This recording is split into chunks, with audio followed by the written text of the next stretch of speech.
Tim, thanks for taking me on the beach, man. That was really, really good examples. My pleasure, my pleasure. Just to expand on the book a little bit more. What is the missing link? I mean, here we are in February 2016. What is the missing link? For me, the missing link is what's missing in your life that causes you to not live the kind of life you deserve. And through my experience in life, it's desire. We're born into a world where it makes us want what it offers. But once you obtain it, do you deserve that, or do you deserve something better? And when I looked over what the Western culture in general offers, to me it was beneath what I deserved and what other people deserved. And when I really synthesized what was wrong, I realized that I was putting my wants and desires into something that was mediocrity. And in order to actually have the lifestyle I wanted to live, I had to want it really bad. So the missing link is your desire. And when you look at the world, that's what I see. I see a bunch of people who lack the desire to live the kind of life they deserve. And they've adopted this artificial way of living. Right. Right. Right, okay. So that's the missing link, your desire. Why did you write the missing link? I mean, we kind of get that, but it's so many different definitions of the missing link in the book, which is excellent. That's why we're all fans. But why did you write it? I wrote the missing link because I realized what happened to me. And once I observed and did my research, I realized that it was happening to everyone. And when I mean what happened, I mean that we were born into this life that was established.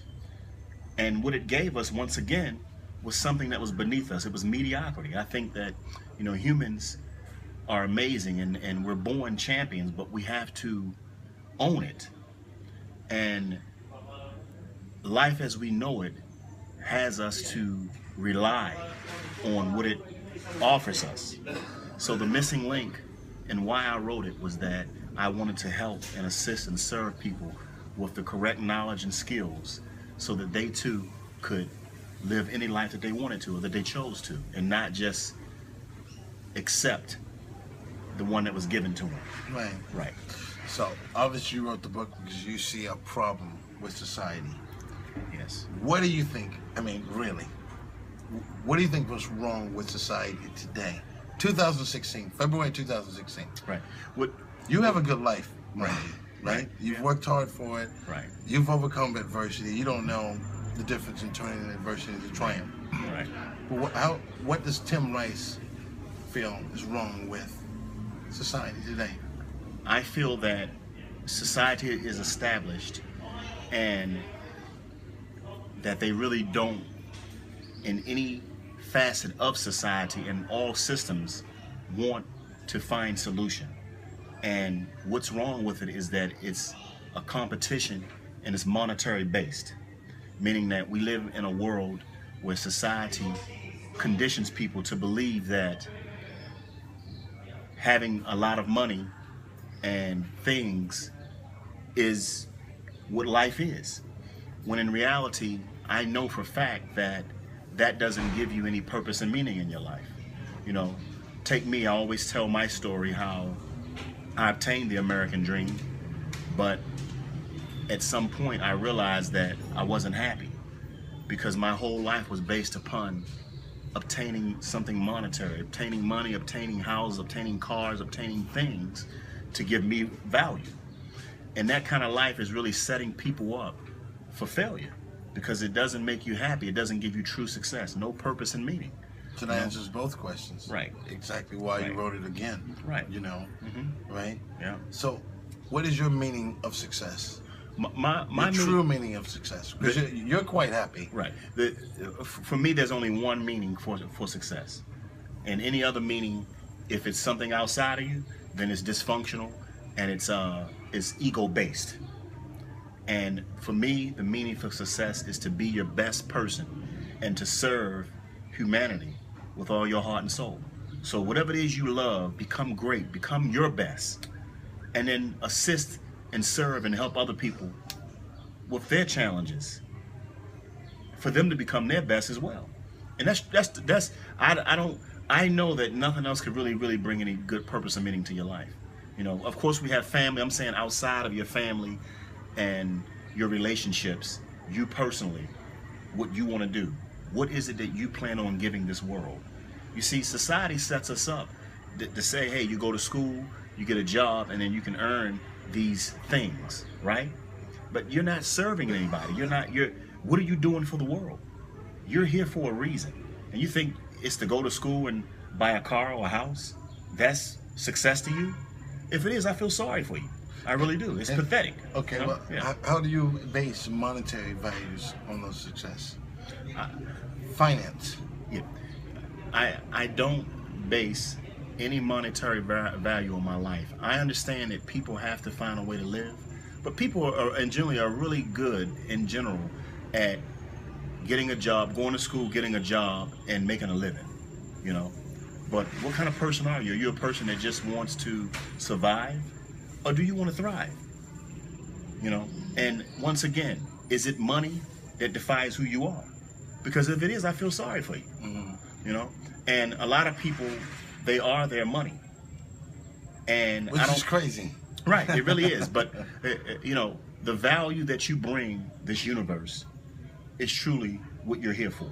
Right. And that value is being your best, because you know there's a God within you. And you have to express that God when you're here in order to have purpose and meaning. Mm-hmm. You have to give that God to the universe, to this world, and helping people and serving them in a manner where you're not judging them and you're just kind and you're good to them. You know, people are in different lanes and different places in their life, and some people you come across just are not ready to live that kind of life where they're actually giving something to society or want to give. Because most of them, they just want, right? They just and you know, it's not their fault.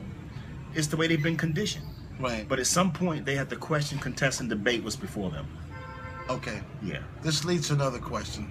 Okay. What led you to your solution? What led me to my solution is that from the time I was born up until I was a grown man, I did what my mother and father and my uncle and aunts and my grandmother and grandfather told me, and my supervisors and teachers and everybody told me. And they told me this is how you have success. You know, be a law-abiding citizen, you know, be upstanding, and you'll have success. And I did everything that they told me to do. I got up early and I worked hard all day long. And most of my life, for 22 years, I worked 18-hour days, 2-3 jobs sometimes, you know. And once I obtained the American dream and I had all this material things, as I said earlier, I was really unhappy. And what led me to want something different was that I knew this life didn't work, because it was based on my philosophy that money and material was going to make me happy. And you know, there's a thin line between doing what you love and having a sufficient amount of money to live abundantly. You know, I know that all people should live abundantly, but having abundance has nothing to do with money or something material, you know. Do you think that is the number one reason why people fail, or because of money?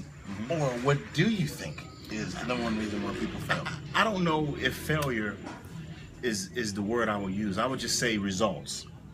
You know, you do something, you have results. And I say that when human beings adopt a way of living and never create or develop and design their way of living, I think that their life that they're living has limitations. Right. And what their goal is to create a lifestyle that they can enjoy. Okay. And that's one of the reasons why I created the GPE Living Company, was because I observed that what people really complain about is which that is quite successful. That's right. And they didn't like the life they were living. So they wanted to change their lifestyles. Right. And that's when I came up with this concept that, hey, you come here with a body, you come here with a mind. And what you feed that body and that mind becomes who and what you are. You know? Right. So, you know. To becoming who they are, what does Tim Rice feel to overcome for these, your listeners, your readers, your engaging fans out there now? What can they do to overcome those roadblocks, step by steps? Yeah. the three things I noticed, when I'm an avid reader, I read hundreds of books, and all the books tell you how to do something. Everything says how, and we're flooded with how. But the reality is that 97% of the world population is not doing it. And the reason is that I think that generally a lot of them know how, but they don't have a strong enough why. You have to get really deep into what happened to you. You were born and conditioned to live a certain type of life, and this life didn't deliver. And instead of breaking it down and rebuilding it and developing it and creating it the way that you wanted to do it, you just stayed in doubt and just accepted what was offered to you. They became complacent. They became complacent and almost robotic in nature. That's all over the world. And the bad part about that is, once again, you adopt this material-based life unconsciously. And understand, your consciousness is the key to anything you want in life. Right.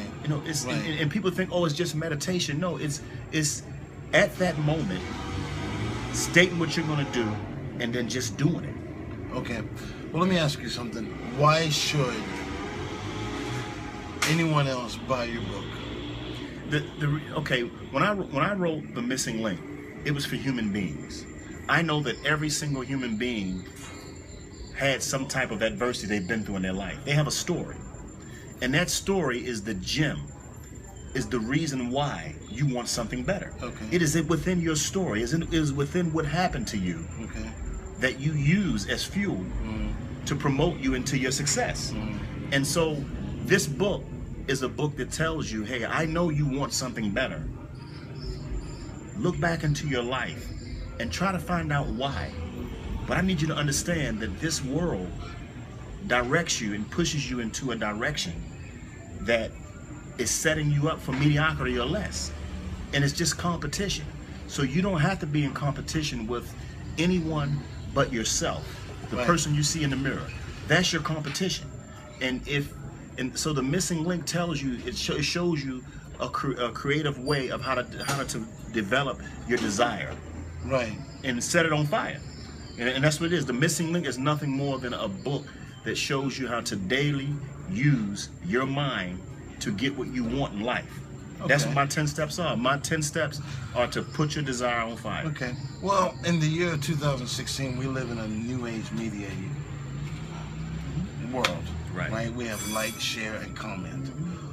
What additional resources, books, etc., videos, tutorials, does Tim Rice provide, as well as others that would have the same common goal to reach people, to overcome these adversities? What are those additional resources you would recommend? Right. The best resources I would say would be my one-on-one advising. And I say that because you're open to do that. Right. I'm open to that. I love advising. I love doing seminars. I love for them to tune into my videos. They're free. And the biggest reason why is that we write books, we have these programs, but what you have to understand is that each individual person is in a different place in their life. And for me to give them this information and they're nowhere near where they need to be in order to move forward, I have to coach them one-on-one and find out what their issues are and give them the next step that they need for them.